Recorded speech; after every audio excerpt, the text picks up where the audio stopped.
Oh. All right. Good evening, my friends. I know it's 5:14, but by the time I finish my introduction, it'll be well past 5:15, and we have a 5:40 end time today. So thank you all for making this work. And I'll try not to entertain myself as I usually attempt to do. Rather, I'll try to get straight to the content. So, previously on our TV show, there I go again. We already learned about Ramosha's chuvos on Kolel, on insurance policies. Well, admittedly, we glossed a little bit over the insurance chuvos. They deserve a little bit more analysis. But the basic premise that kind of the through line that goes through all these different shuvos here is that we're looking at the balance between faith in God versus human effort. Bitachon, trust in God, versus Hishtadlus, human effort. And where one of the other places this comes to a head is actually in the topic of medical screenings. So you talk about Kolel, we talk about insurance, we're going to talk about medical screenings. Now we really have a whole buffet of different things. And if we have time tonight, we'll talk about faith during wartime as well. So a little bit ambitious. So if you're looking at page 7, I'm actually going to go a little bit out of order. What happens is I put together the source sheet and then I wind up. I guess I got to open the door. Or we got to figure out a better system here.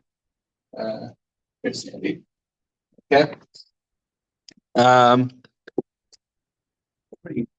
what was that? Yeah, why don't you say you don't get distracted? You be just quick. Oh, thank you, Bob. I appreciate it. So anyway, on page 7, the last source over here, before the section break, we're just starting now. Welcome, Santa. Good to have you.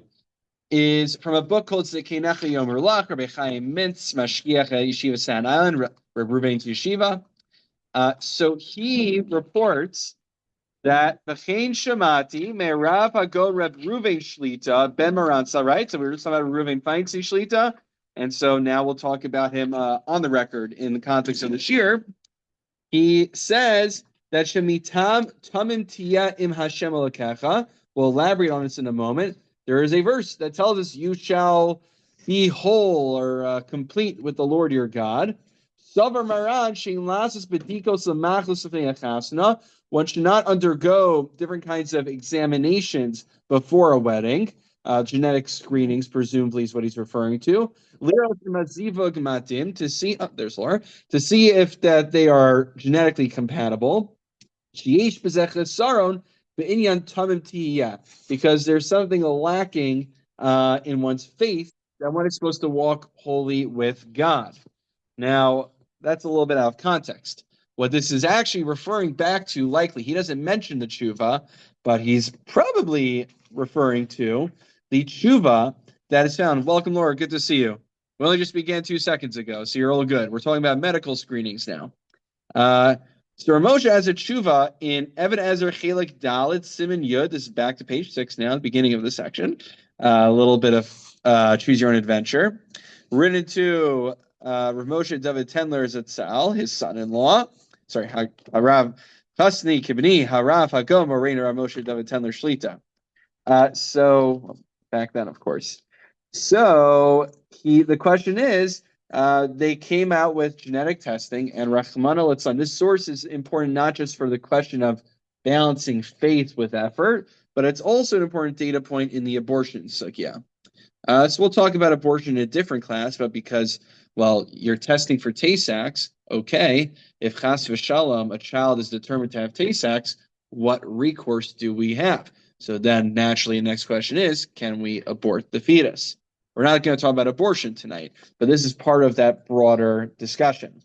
What I'm interested for this evening is the question of just genetic testing in general. So nowadays, they have this thing called Dori Yesharim, or J-Screen, depending if you're in the mono-Orthodox world, you use J-Screen. If you're in Yeshiva Shevel, you use Dori Yesharim. So the funny thing was, when I was in Mesivta at Darche, so I wound up doing Dori Yesharim because they had the whole 12th grade do it. But now I'm like, oh, I'm not planning on marrying a yeshivish woman. So, so I got J-Screen when I was at YU. I dated Marissa. She was at Queens College, the Midrashah there, which was kind of like the Stern break-off, so to speak. So she used J-Screen, I used J-Screen, and that's what we used. Now, the interesting thing about Dori Yesharim is that the result... I just want to say everybody here at the table has no idea what you're talking about. Oh, okay. All right, let me back up. All right, let me. Okay, which? It's not done in our No, day. they did it. Well, that's why I'm explaining. That's why I'm trying to explain what this is. Basically, right. So this is in 1973. This tshuva, 19.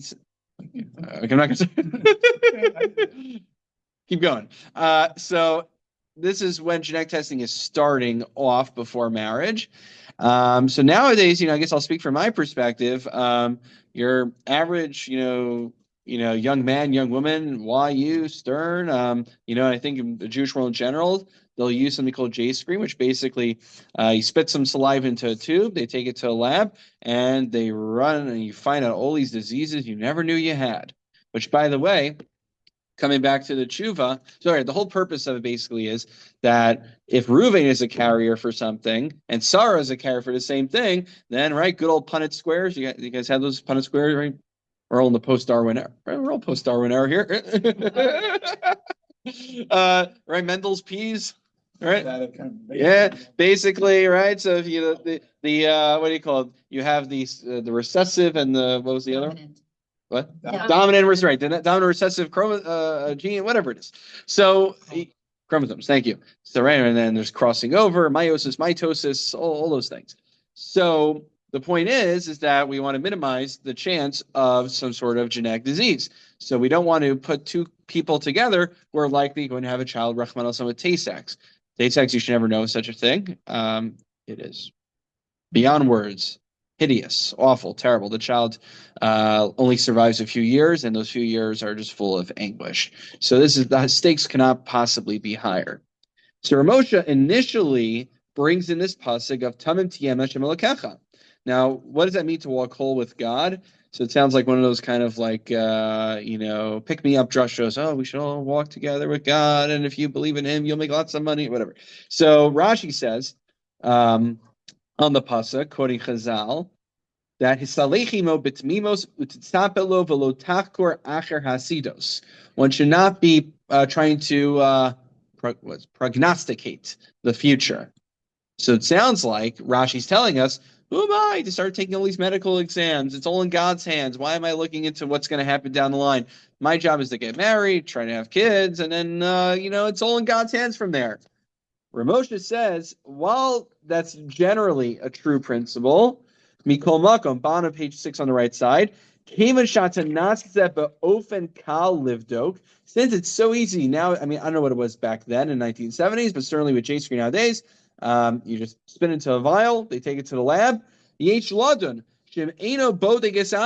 could, there's what to say that if someone opts out of taking the genetic screenings, who kiskiras ainayim liros masha efsher liros. It's like deliberately closing our eyes to something that is easily perceptible. He says it's a no-brainer to do something like this. However, we should note that this is in contrast, not contrast, but I hate always using this word, intention to what Ramosha writes elsewhere. Not what he writes, but what's written about him. In Rishume Aaron, as well as several other places, Rav Aaron Felder reports, there's numerous versions of this account, but basically at the end of Ramosha's life, he had to get a pacemaker put in. We dealt with this when we talk about Mashiach, because he was worried that he would have a defect that would basically disqualify him from serving on the Sanhedrin, the Grand Jewish Court, if it was reconstituted in days of Mashiach. Rav Tendler explained to him that it wasn't an issue, so he went ahead with it. But anyway, they said, okay, Ramosha, we're going to get you the best doctor to do the surgery possible. Ramosha says, no, Rofe Ragel Maspik, you don't need to get the best doctor. To do one's Hishtadlus, it's sufficient to get a trained, licensed, standard, professional doctor. Doesn't need to be the best in this field. The Hashar, Tale Kadosh Baruch Hu. And then the rest is left up to God. So, he says we have to put in some effort, but there's no need to rush and try to get the premium deal, because ultimately once we've discharged our obligation and put in our responsible amount of human effort, we then entrust God at that point. So the thing is that there's also some who have challenged Rav Moshe. You see, Rav Moshe, in the end of the day, says that the genetic screenings are okay. However, the Havamina, the initial intuition that maybe it would be problematic because of Tamin Tiem Hashem Elokecha, to walk holy with God, is a little bit suspect. Rav Moshe Kleiman, who wrote the Sefer Halacha V'Refua, the name speaks for itself, Halacha and medicine.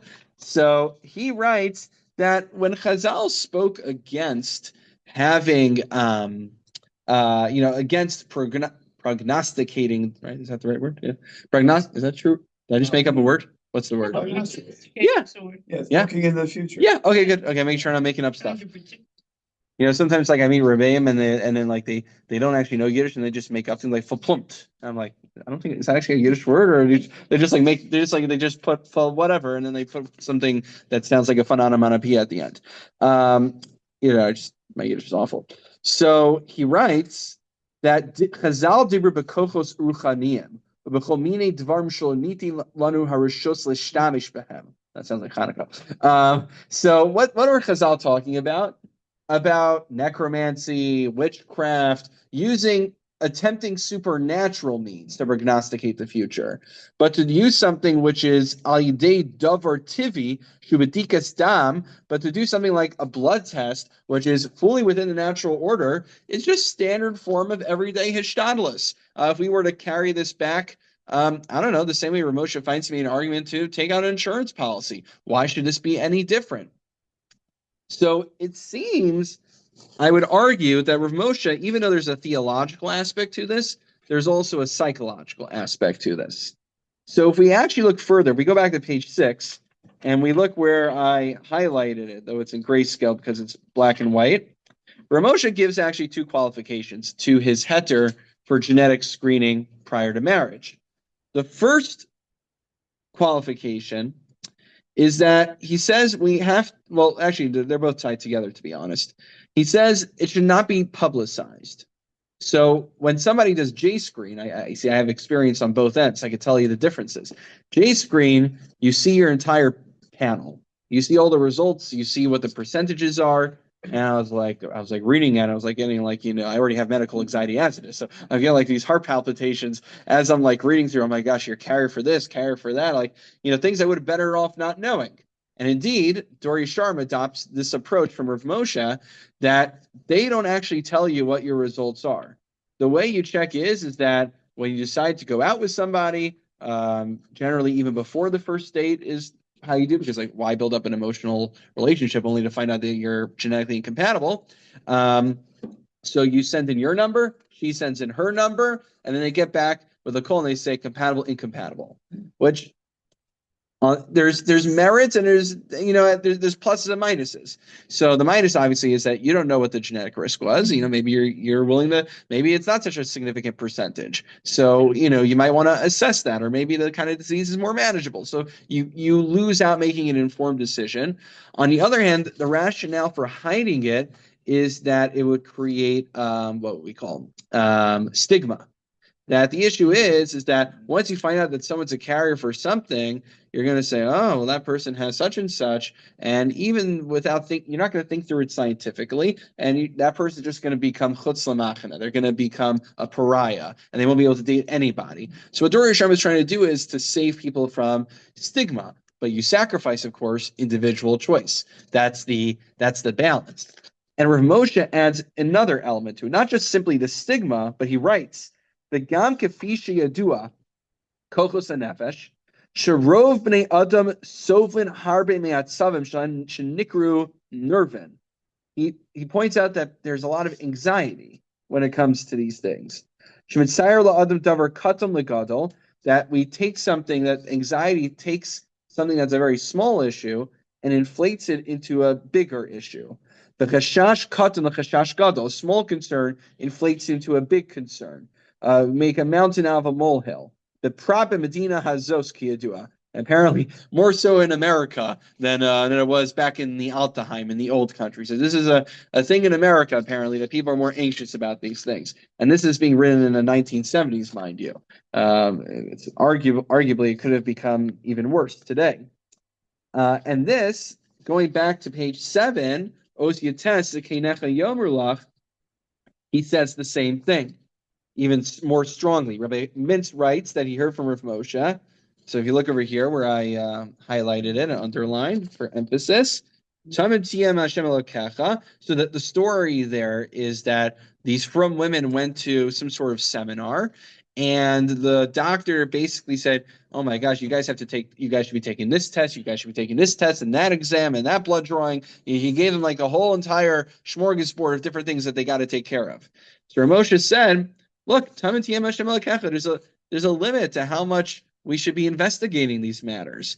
We're not supposed to be trying to prognosticate every small possibility." And not just, I'll just finish just one more line, and not just for theological reasons, but v'yadua daito shaharbe pamim hadoga min hamachla kosher yoser me'amachla atzma. That sometimes the anxiety over the illness is worse than the actual illness itself. So that I think is what Ramosh is getting. It's not just a theological aspect here, but I think he's getting to something psychological also, and maybe he's rooting it in a smachta of tamtiyam Hashem lekecha. Yeah, Marsha. What about something that is very major and you know it's in the family, like let's say what's Hashem's Korea? Yeah. Well, I think that's what he's saying, meaning when we have what we call a reyasa, there's something bad that gives us a reason to investigate. But he's saying is don't just, go for an MRI just for the fun of it. If there's a reason to get an MRI, fun of it, I know. If there's a reason to get an MRI, then you take the MRI. But don't just start taking all sorts of different examinations just to satisfy your curiosity, because you're just gonna find out more things. So anyway, okay, so that's that. Let's cut it there. That's the sugya of medical screenings. So again, we see a little bit of nuance here in the Bitachon versus Hishtadlus, but the truth is, it's not just simply a theological question of how much trust to place in God, how much effort I should perform, but there's even a psychological element to it as well, which is unique. Finally, for this evening, within the last few minutes that we have, I want to bring to your attention. So this is in English, by the way, guys. You get a couple of pages of English. Yay, exciting. Page 8 over here. I have a printout here from the Jewish Observer, which was the Igros Yisrael's paper from the year 1973. Anyone know what happened in 1973 in Israel? Yeah. The Yom Kippur War. So there is a Jewish Observer article, issue called the Yom Kippur War and Us. And if we turn to the table of contents on page 9, I highlighted that essay number 2 is entitled Mortal Might in War and Peace by Hagon Harav Moshe Feinstein. Now, mind you, turning to the next page, Rabbi Feinstein did not really speak/write English. So what's he doing with this whole English article? Well, if you look on page 10, at the beginning of it, there's an editor's note. The following essay is based on an address delivered by Hagon Harav Moshe Feinstein Shlita at the recent 51st Annual Convention of Igros Yisrael of America. I think it's for Hishtadlus translated by Avram Hishtadlus, which is on the bottom over there. He gives his bio. Principal of Yeshiva Tiferes Yerushalayim, has recently written Bastion of Faith, an English translation of comments on Chumash by Hagon Harav Moshe Feinstein. He is also the author of Kol Ram, which I guess is the Hebrew version of that, maybe. Is he a son-in-law? He's related. I forget. I think you're correct. Yes, I forgot the exact relationship, but I think son-in-law. That sounds right. Definitely family. So, in this article, I'll just pick one small piece. So, in case you're squinting your eyes and have a hard time staring at it, I made it a little bit easier on us. You go to page 12. I took an excerpt from there, scanned it on Google Lens, and then put it onto page 12 in a bit of a cleaner text that's easier on our eyes. So he writes as follows: "My might and my power do not exist." So this is from the pasuk Kochi va'otzim yadi asali yisachayil zeh. That in Sefer Dvarim, among all the different rebukes that Moshe Rabbeinu is giving the Jewish people, he says, "Lest you think that with your own might and power that you were able to conquer this land." So Rabbi Feinstein comments, and again, this is not verbatim probably, but it's essentially gets to what he believes. "We have much to learn from the kings who were so deeply concerned that people should not attribute their successes to themselves. We have an overriding obligation to avoid this pitfall, especially in the era of Ikvasa de Mashiach, when we're coming on the heels of the Messiah. When we are on the very, he translates it right there. When we are on the very threshold of the Mashiach's arrival. The final Mishnah in Sota describes this era as a time when the honor of Torah will suffer. The numbers of those who study Torah will diminish. Many economic and material problems will beset us, and there'll be no one to rely on except our Father in heaven. That is, after suffering material and spiritual deprivations, we will come to realize that we can only rely on Hashem. All suffering that we endure is geared toward bringing us to the ultimate realization, and the sooner we come to it, the sooner we will be spared. During the War of 67, we were exposed to the hand of God. Had we all been fully aware of what we had witnessed and the impact of all the stories we had heard, we would not have needed this recent war to awaken us. As long as we persist in attributing success to my might and my power of my hand, we are still in need of the lesson that there is no such thing as my might and my power of my hand are non-existent. And this is consistent. You just turn back for just a brief moment, with this will conclude. If you look at back to page 7, Darash Moshe. Here are his own words in his sermons, which are in Darash Moshe, and on the pasuk in Az Yashir, which says Hashem ish milchama, that God is a man of war. So he comments here, Chazina mizach gadol. We see a revolutionary way of looking at war. In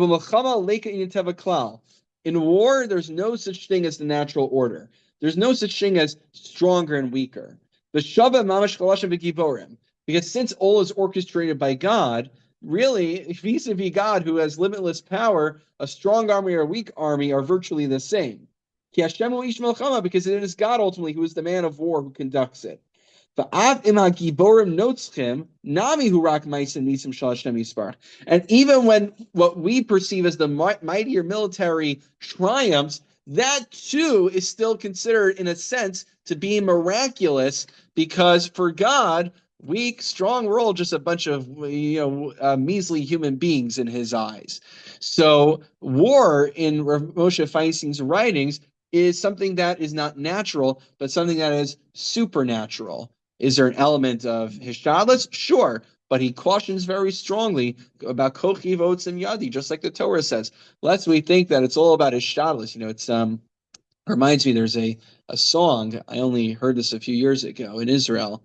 Mi Yimel Gvurat Yisrael, something, something, something, something. You ever hear this one?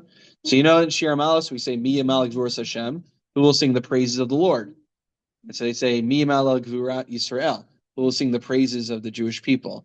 So they deliberately removed God from the equation and put the might of mankind, of Jewish nationalism first. So Moshe, he's not talking about that song, but he's critiquing that mentality.